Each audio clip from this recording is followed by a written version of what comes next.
Sa pulang cameraman dito kay LeBron after ng kanyang chase down block kay Darius Garland. 4 straight wins ulit para dito sa Lakers. 9-1 sila sa last 10 games at pansamantala silang umakyat sa number 8 position. Ang Cavaliers naman number 3 pa rin sa East. 3-7 sila sa last 10 games. Ito naman yung play ng Lakers kanina na inuubos nila yung oras tapos si LeBron hinaharangan niya si Darius Garland. Hindi pa noon nakukuha ni Austin Reeves yung bola pero tumatakbo na yung shot clock at yung game clock. Nasa 15 seconds ang nawala sa oras nun. Sa Lakers, si Anthony Davis 22 points, 13 rebounds at 6 blocks. Si D'Lo 28 points at 6 3-point shots. Si LeBron naman nasa 24 points at 12 assists. Ang Lakers din nung nakaraang season sa last 10 games nila meron silang 8-2 record. Sa parehong schedule naman meron silang 7-3. So halos kapareho yung naging run ng Lakers nung nakaraang season. Since March, ang Lakers ay 13-5 record. Sila ang ikalamang best team sa NBA since sa stretch na yon. Behind Celtics, Dallas, Rockets at Nuggets. Sila din ang number 2 scoring team.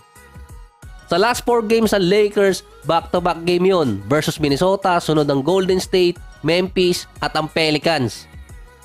Sa Cavaliers naman, si Garland meron 26 points pero si Donovan Mitchell nasa 10 points sa loob ng 38 minutes. Mula nang bumalik si Donovan sa dalawang set ng injury niya, mula sa 28 points per game, bumagsak ang stats si Donovan sa 14 points, 3 rebounds, 5 assists, 33% sa field at 30% sa 3-point area.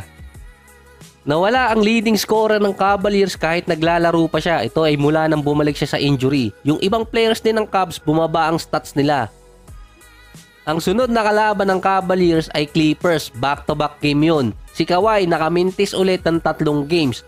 After ng game nila sa Kings, sinabi agad doon ng Clippers na hindi maglalaro si Kawhi sa Nuggets at dito sa Jazz.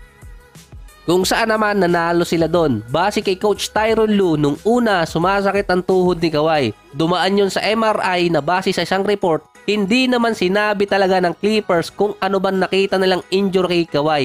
Biglang pinalitan nyo ng status na inflammation or namamaga yung kanang tuhod ni Kawhi. Nasa treatment na siya ngayon. Kung tutuusin kasi, mas malala yung injury na nakuha ni Kawhi based sa report nung nakaraang game nila sa Minnesota dahil lower back yun at meron pa siyang ibang injury nun. Pero nakalaro pa rin si Kawhi after makamintes ng isang game. Kaya naging palaisipan yung injury niya.